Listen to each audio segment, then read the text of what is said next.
Ayan guys, luto natin ng talong na lingin-lingin. Ilagyan natin ng harina. Ano to, recipe to ni Nanay Mary guys. Ano ko ba, ganahan mo ko siyang giluto. Tao nga. Palahi, dili siya torta. Siyan, anong tao?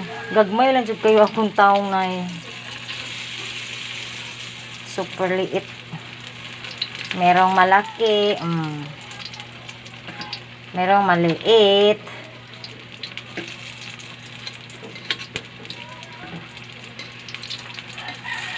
Gusto ko rin na maiba ang luto ng talong ba. Kaya sinunod ko yung luto ni Nanay Mary. Culinary, Kerme. Napagod na guys.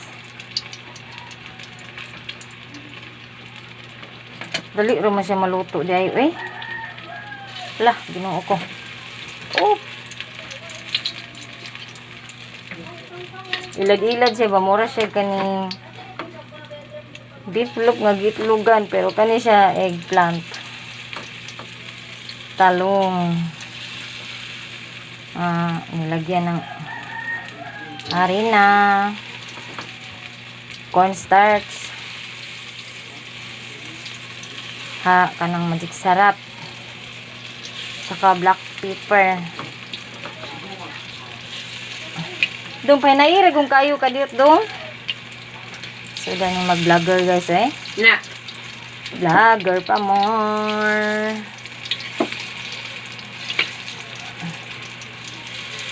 Kaya mapaig siya o di mabali dayon.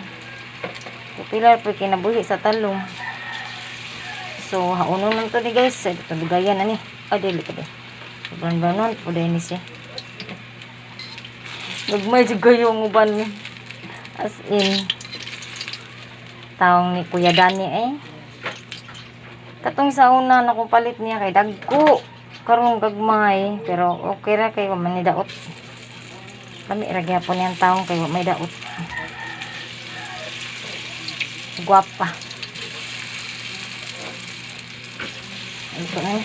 Humot siya guys. Humot. Humot siya Nanay Mary. Sa iyo ako nakaano ng lutuan ay. Nakasundog. Pinoy niya. Sundogon. Pero ganahan mo ko. Balag nagkaitom na itong kahada guys. Dali kay maluto.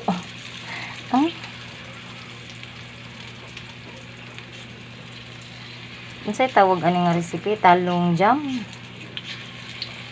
Ay, gagmay kayo ka rin eh. Kani, ako nagtagsag punit, gilunod sa diris kaha.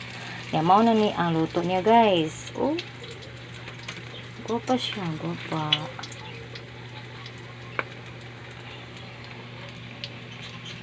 Balihon na to guys. Hindi mapaig. Kumot siya kay ngano ang nakamot ani kay may itlog, may harina. Tano kubot nga nang tanak kong crispy fry ba. Yan na may cornstarch. Samot na siguro. Butangan pa ni crispy fry kay mahamot siya. Tanggag mayagid eh. Ay. Magluto ang nanay. Makulay ang buhay.